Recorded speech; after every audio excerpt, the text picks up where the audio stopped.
Welcome all. இந்த வீடியோவில் heart டிசீஸை பற்றி பார்க்கலாம். இந்த ஹார்ட் டிசீஸ் அப்படிங்கிற இந்த டேர்மை நீங்கள் ஆஃபனாக கேள்விப்படாட்டியும் ஹார்ட் பேஷண்ட்ஸ் அப்படின்னு நீங்கள் கேள்விப்பட்டிருப்பீங்க இல்லையா? இவங்க ஹார்ட் பேஷண்ட்டாக இருக்காங்க, இவங்க ஹார்ட் பேஷண்ட்டாக இருக்காங்க. நம்ம ஃபேமிலியிலேயே முன்னாடியெல்லாம் ஒருத்தர் 2 பேர் இருந்தது. இப்போல்லாம் அதிகமாகிட்டே வருது அந்த ஹார்ட் பேஷண்ட். இவங்கெல்லாம் ஹார்ட் பேஷண்ட் அப்படிங்கிற இந்த சொல்கிற அந்த டேர்ம். ஸோ இந்த ஹார்ட் டிசீஸ் எதனால் வருது அண்ட் இதை எப்படி நம்ம ப்ரிவென்ட் பண்ணி நம்ம ஹெல்த்தியான லைஃப் ஸ்டைலில் இருக்கிறது அப்படிங்கிறத பற்றிலாம் நீங்கள் இந்த வீடியோவில் பார்க்கலாம். ஃபஸ்ட்டு கார்டியோவாஸ்குலர் டிசீஸ் அப்படிங்கிறது என்ன? இந்த கார்டியோவாஸ்குலர் டிசீஸை நம்ம ஷார்ட்டாக CVD அப்படின்னு சொல்கிறோம். கார்டியோ அப்படின்னா இட் ரிலேட்டட் டு ஹார்ட் அப்படின்னு அர்த்தம். வாஸ்குலர் அப்படின்னா பிளட் வெசல்ஸ் இருக்கு இல்லையா, இரத்த நாளங்கள், அந்த இரத்த குழாய் வழியாக தான் பிளட் அப்படிங்கிறது ஃப்ளோ ஆகும். அதுதான் வாஸ்குலர் அப்படிங்கிறது. ஸோ ஹார்ட் சம்மந்தப்பட்ட அந்த பிளட் வெசலில் ஏதோ ஒரு டிசீஸ் வருது அப்படின்னா தான் அதை நம்ம கார்டியோவாஸ்குலர் டிசீஸ் அப்படின்னு சொல்கிறோம், which is associated with the disease of heart and the blood vessels. Next coronary heart disease. இதை நம்ம ஷார்ட்டாக CHD அப்படின்னு சொல்கிறோம். கொரோனரி ஹார்ட் டிசீஸ் அப்படிங்கிறது என்ன, இது எப்படி வருது அப்படின்னா, இந்த கொரோனரி ஹார்ட் டிசீஸ் அப்படிங்கிறது ரொம்ப மோஸ்ட் காமன் ஃபார்மாக இருக்குது. அண்ட் எப்படி வருதுன்னா, by the deposition of the cholesterol in the blood vessels. Blood vessels அப்படின்னா இரத்த நாளங்கள், இப்படி தானே சொன்னேன். அந்த இரத்த குழாய் வழியாக பிளட் நார்மலாக ஃப்ளோ ஆகிட்டுருக்கும். இப்போ பிளட் வெசல்ஸ்ன்னு எடுத்துக்கிட்டிங்கன்னா ஆர்டரிஸ் இருக்குது, வெயின்ஸ் இருக்குது. இப்போ நீங்கள் இதில் ஆர்டரியை பற்றி தான் பார்க்க போகிறீங்க. நார்மலாக ஒரு ஆர்டரி அப்படிங்கிறது ரொம்பவே ஃப்ளெக்சிபிளாக எலாஸ்டிக்காக இருக்கும்.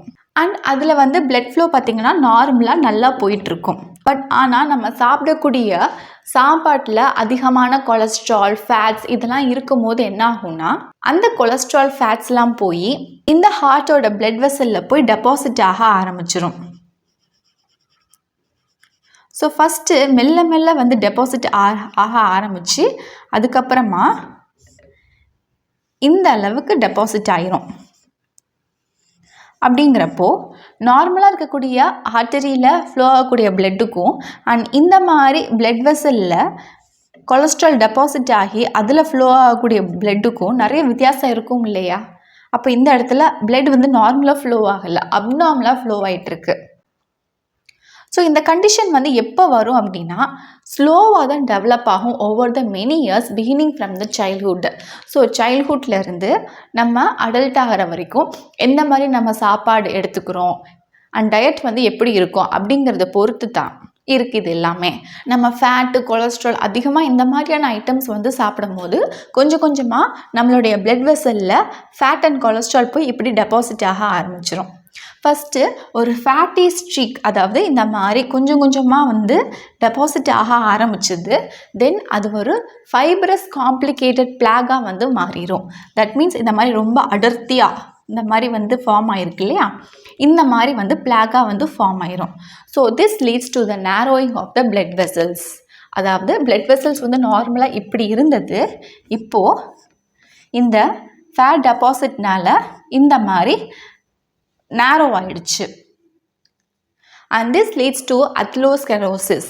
அத்லோஸ்கெரோசிஸ் அப்படிங்கிறது என்னென்னா, நார்மலாக ஆர்டரி அப்படிங்கிறது ஃப்ளெக்சிபிளாக எலாஸ்டிக்காக இருந்தது.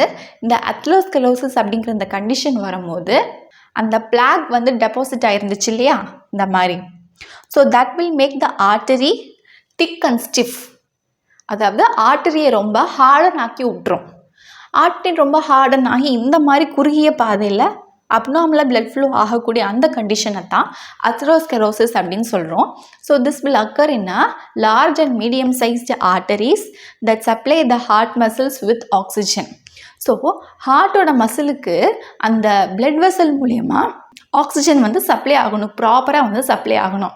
சப்போஸ் இந்த மாதிரி கண்டிஷன் ஏற்படும் போது, அப்நார்மல் பிளட் ஃப்ளோ இருக்கும் போது ஹார்ட்டோட மசிலுக்கு போதுமான ஆக்சிஜன் கிடைக்கல அப்படின்னா பிரச்சனை தான். So then it will leads to a sudden ischemia, அதாவது deficient blood supply to the heart muscles.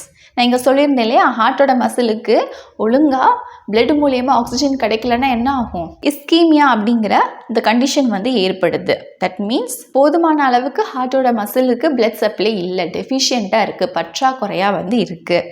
And also myocardial infarction அப்படிங்கிற இந்த கண்டிஷனும் வந்து ஏற்படும். தட் இஸ் ஹார்ட்டோட மசில் டிஷ்யூ அப்படிங்கிறது டெத் ஆகிடும். ஆக்சிஜன் இல்லாமல் எந்த ஒரு செல்லாலையும் லிவ் பண்ண முடியாது. ஒன்று இந்த கண்டிஷன் ஏற்படும், இல்லைனா இது கண்டிஷன் ஏற்படும். கொரோனரி ஆர்டரி டிசீஸ் அப்படிங்கிறது கிளியராக போட்டிருக்காங்க. ஸோ ஃபஸ்ட்டு ஹெல்த்தியான ஆர்டரி, அதாவது நார்மல் ஆர்டரி ஃப்ளெக்சிபிள் அண்ட் எலாஸ்டிக்காக இருக்குது. அங்கே பிளட் ஃப்ளோ வந்து நார்மலாக ஃப்ளோ ஆகிட்டு இருக்கு அதுக்குள்ளே. அதுக்கப்புறமா இனிஷியலாக ஃபேட் வந்து டெபாசிட் ஆக ஆரம்பிக்குது. அதாவது இந்த ஆர்டரியோட இன்னர் வால்ஸில் ஃபேட் வந்து டெபாசிட் ஆக ஆரம்பிக்குது. பட் ஆனால் இருக்கிற கேப்பில் வந்து பிளட் வந்து ஃப்ளோ ஆகிட்டு இருக்கு. நாளடைவில் அந்த ஃபேட்டோட டெபாசிட் வந்து மேலும் மேலும் அதிகமாக பிளாகாக வந்து ஃபார்ம் ஆகிடுது. ஸோ பிளாக் அப்படிங்கிறது ஒரு திக் அண்ட் ஸ்டிஃபாக வந்து அந்த ஆர்டரியோட வால்ஸை மாற்றும் போது தென் பிளட் ஃப்ளோவால் கரெக்டாக இருக்க முடியல. அந்த பிளட் ஃப்ளோ அப்படிங்கிறது தடுத்து நிப்பாட்டுது. Then it leads to a complete blockage. So இதைத்தான் வந்து கொரோனரி ஆர்டரி டிசீஸ் அப்படின்னு சொல்கிறோம். That is deposition of cholesterol in the blood vessel. Atherosclerosis அப்படிங்கிறது இப்போ இது வந்து நார்மலான ஆர்டரியாக வந்து இருக்குது. ஆனால் அத்லோஸ்க்ளரோசிஸில் அந்த நார்மல் ஆர்டரியா இல்லாமல் அந்த ஆர்டரியோட இன்னர் வால்ஸில் வந்து பிளாக் அப்படிங்கிறது டெபாசிட் ஆகி இருக்கும். இந்த மாதிரி டெபாசிட் ஆகும் போது என்ன ஆகுதுன்னா, இந்த பிளாக் அப்படிங்கிறது க்ரோத் ஆகி தென் இட் ரப்சர் வந்து ஆகும்.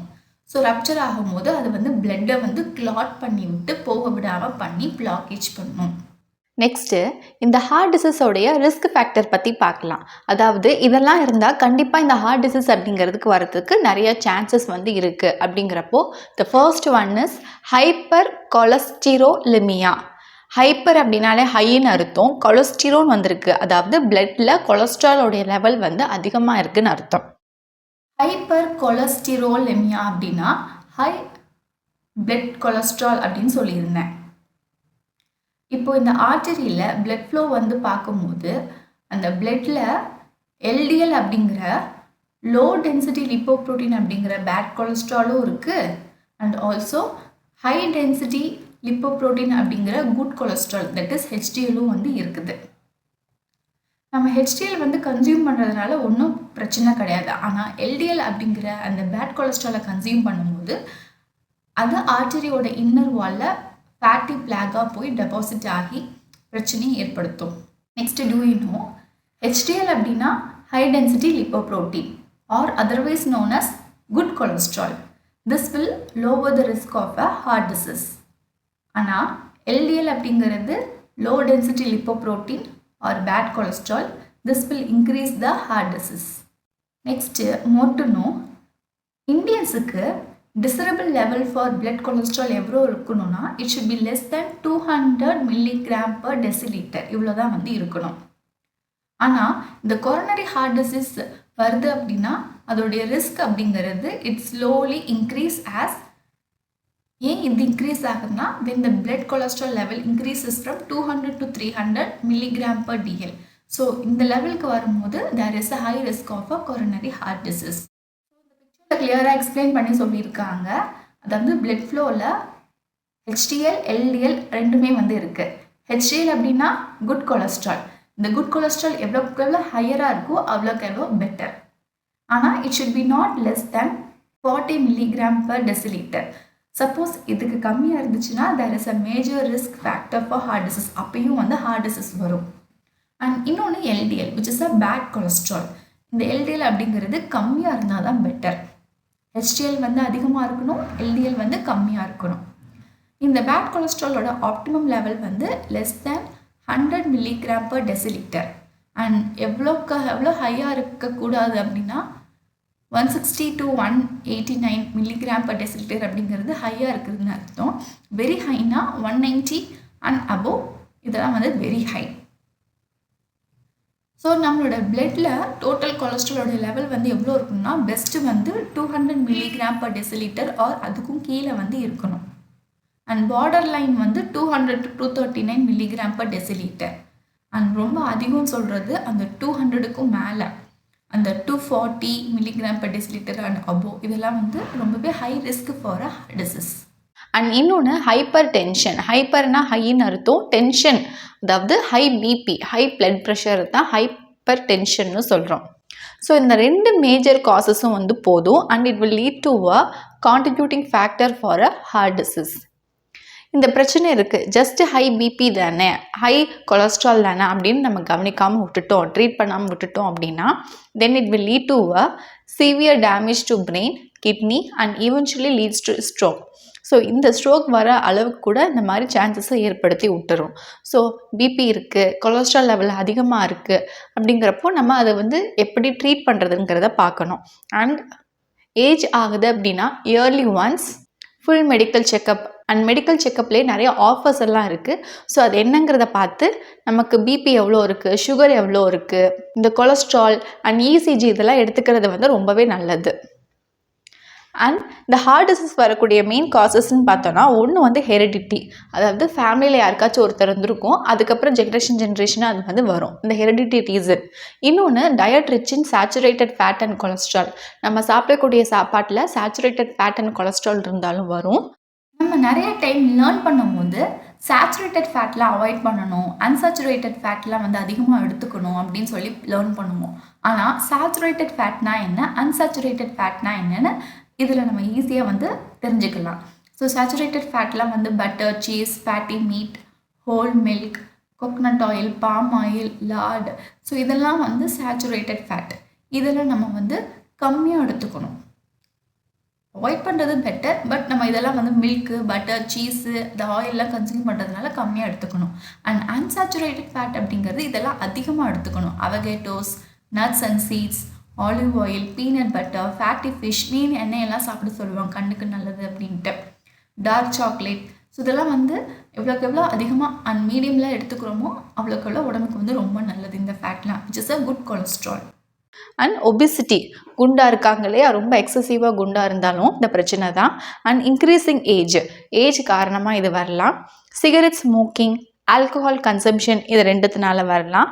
அண்ட் எமோஷ்னல் ஸ்ட்ரெஸ், எப்போவுமே ஒரு ஸ்ட்ரெஸ் அண்ட் டென்ஷனில் இருக்கிறவங்களுக்கு வரும். அண்ட் செடென்டரி லைஃப் ஸ்டைல், உட்காந்தே வேலை பார்க்குறது, எந்த வேலையும் செய்யாமல் சோம்பேறித்தனமாக உட்காந்துருக்கிறது, சாப்பிட்டு இப்படி உட்காரும் போது நமக்கு அந்த மாதிரி பிரச்சனை வரும்.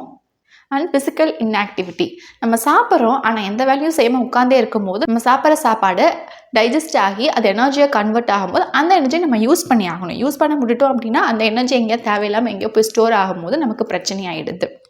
நெக்ஸ்ட்டு இந்த ஹார்ட் டிசீஸ்க்குரிய சிம்டம்ஸ் என்னென்னலாம் அப்படின்னா ஷார்ட்னஸ் ஆஃப் பிரெத், மூச்சு விடுறது கஷ்டமாக இருக்கும், இழுத்து விடுற மாதிரி இருக்கும், ஹெட்ஏக் தலைவலிக்கும், டயர்ட்னஸ் சோர்வாக இருக்கும், டிசினஸ் மயக்கம் வர மாதிரி இருக்கும், செஸ்ட் பெயின் நெஞ்சு வலி ஏற்படும், ஸ்வெல்லிங் ஆஃப் லெக் வந்து வீங்கி போய் ஸ்வெல் ஆகிருக்கும்.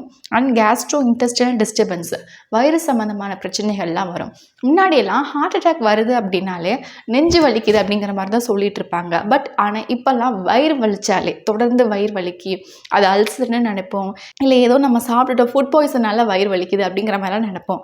ஆனால் வயிறு வலிக்குது, தொடர்ந்து வலிக்குது, 1 மாதம் 2 மாதம் என்ன சாப்பிட்டாலும் சேர மாட்டேங்குது அப்படின்னாலும் வந்து கண்டிப்பாக உங்கள் வீட்டில் யாருக்காச்சும் இந்த பிரச்சனை இருந்தாலும் கண்டிப்பாக ட்ரீட்மெண்ட் எடுத்துக்கோங்க. அது ஹார்ட் டிசீஸாக கூட இருக்கலாம். ஸோ நம்ம உடம்புல எந்த பிரச்சனை இருந்தாலும் சரி, அது ரொம்ப நாளைக்கு இருந்தால் அதை அப்படியே கவனிக்காமல் விடக்கூடாது. அது என்னென்னு ஃபஸ்ட்டு கன்சல்ட் பண்ணி பார்த்துக்கோங்க. சின்ன பிரச்சனை அப்படின்னா நம்ம வீட்டு நடைமுறையிலேயே இருக்கிற ஃபுட் சிஸ்டமில் நம்ம அதை சரி பண்ணிக்கலாம். பட் ஆனால் ரொம்ப நாளைக்கு தொடர்ந்து இருக்குது அப்படிங்கிறப்போ நம்ம அதை கவனிக்காமல் விட்டுட்டோம் அப்படின்னா அது ரொம்ப சீரியஸான பிரச்சனையில் போய் முடிச்சு விட்டுரும். நெக்ஸ்ட்டு இந்த ஹார்ட் டிசீஸை எப்படி ப்ரிவென்ட் பண்ணி கண்ட்ரோல் பண்ணுறது அப்படிங்கிறத பற்றி பார்க்கலாம். The first thing is diet management. Diet அப்படிங்கிறப்போ நம்ம கலோரி இன்டேக்கை வந்து கம்மி பண்ணி எடுத்துக்கணும். ஆல்ரெடி அங்கே வந்து கொலஸ்ட்ரால் ஃபேட் வந்து அதிகமாக இருக்கிறதுனால என்ன பண்ணணும், நம்ம ரெடியூஸ் பண்ணி இந்த இன்டேக்கை வந்து பண்ணணும். அண்ட் லோ சேச்சுரேட்டட் ஃபேட்டை வந்து எடுத்துக்கணும். And low saturated cholesterol rich ஃபுட்டை வந்து எடுத்துக்கணும். And low carbohydrate, common salt and diet rich in poly unsaturated fatty acid அப்யூஃபா அப்படிங்கிறது இது அதிகமாக எடுத்துக்கலாம். And increase intake of fibre diet. இதில் 22 வெரி ஹை ஃபைபர் ஃபுட் வந்து கொடுத்துருக்காங்க. ஃப்ரூட்ஸு, தென் பல்சஸ், வெஜிடபிள்ஸ், இது எல்லாத்தையும் சேர்த்து இவ்வளோ வெரி ஹை ஃபைபர் ஃபுட் வந்து இருக்குது நம்ம கன்சியூம் பண்ணுறதுக்கு. Fruits, vegetables, proteins, vitamins and minerals இந்த மாதிரிலாம் வந்து எடுத்துக்கணும் டயட் மேனேஜ்மெண்ட்டில். அண்ட் ஃபிசிக்கல் ஆக்டிவிட்டின்னு அப்படின்னு பார்க்கும்போது நம்மளோட பாடி வெயிட் மெயின்டெனன்ஸ் பண்ணுறதுக்காண்டி ரெகுலராக எக்ஸசைஸ் பண்ணுறது, வாக்கிங், யோகா அப்படிங்கிறது ஆல்டர்னேட்டிவ் டேஸில் ஒன்று கூட பண்ணிக்கலாம். Next third one addictive substance avoidance. Addictive சப்ஸ்டன்ஸான ஆல்கஹால் கன்சியூம் பண்ணுறது, ஸ்மோக்கிங் இதெல்லாம் வந்து அவாய்ட் பண்ணுறது மூலிமா நம்மளோட ஹெல்த்தி லைஃப் ஸ்டைலில் வந்து திரும்ப வந்துக்கலாம் அண்ட் ஹார்ட் டிசீஸில் நம்மளே ப்ரிவென்ட் பண்ணிக்கலாம். லாஸ்ட்டாக போட்ட ஒபெசிட்டி வீடியோவில் இந்த ஒரு மோட்டோனும் வந்து மிஸ் ஆயிடுச்சு. ஸோ அதையும் வந்து இங்கே இன்க்ளூட் பண்ணியே சொல்லிடுறேன். நம்ம சாப்பிட்ற சாப்பாட்டில் எவ்ரி 7 calories வந்து எக்ஸஸாக கன்சியூம் பண்ணும்போது 1 gram ஃபேட் வந்து டெபாசிட் ஆகிட்டே இருக்கும். So which lead to a increase in weight. அப்போ அந்த வெயிட் வந்து ஃபேட்னால் வருது அப்படின்னா அந்த ஃபேட் வந்து அடிப்போஸ் டிஷ்யூவில் வந்து இருக்கும்போது when it exceeds more than 20 to 25% of body weight. ஒரு அடல்ட்டோட வெயிட் வந்து ஸ்டாண்டர்ட் வெயிட்டோட 10% அதிகமாக இருந்துச்சு அப்படின்னா தட் இஸ் ஓவர் வெயிட். இல்லை 20% மோராக இருந்துச்சு அப்படின்னா that is ஒபிஸ்.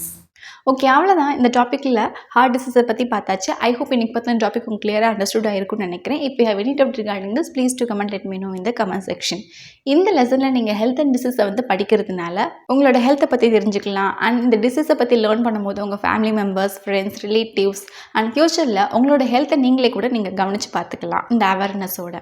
If you like this video, thumbs up, share among your friend circle. இந்த வீடியோ நிறைய பேருக்கு ஹெல்ப்ஃபுல்லாக இருக்கட்டும். இந்த வீடியோக்கு நான் போஸ்ட் பண்ணக்கூடிய அதர் டாபிக் வீடியோஸ் எல்லாம் கீழே டிஸ்கிரிப்ஷனில் அதோட லிங்க் வந்து கொடுத்துருக்கேன். you can go there and check it. Next வீடியோவில் இதுக்கு அடுத்து வரக்கூடிய டாபிக் வந்து பார்க்கலாம். இந்த இயர் நான் கிளாஸ் 10 வந்து போஸ்ட் பண்ணிட்டு வரேன். அண்ட் இதுக்கு முன்னாடி ப்ரீவியஸாக கிளாஸ் 6 to கிளாஸ் 10 வீடியோஸ் எல்லாம் போட்டிருக்கேன். அது எல்லாமே என்னோட சேனல் பிளேலிஸ்ட்டில் அவைலபிளாக இருக்குது. you can go there and see it.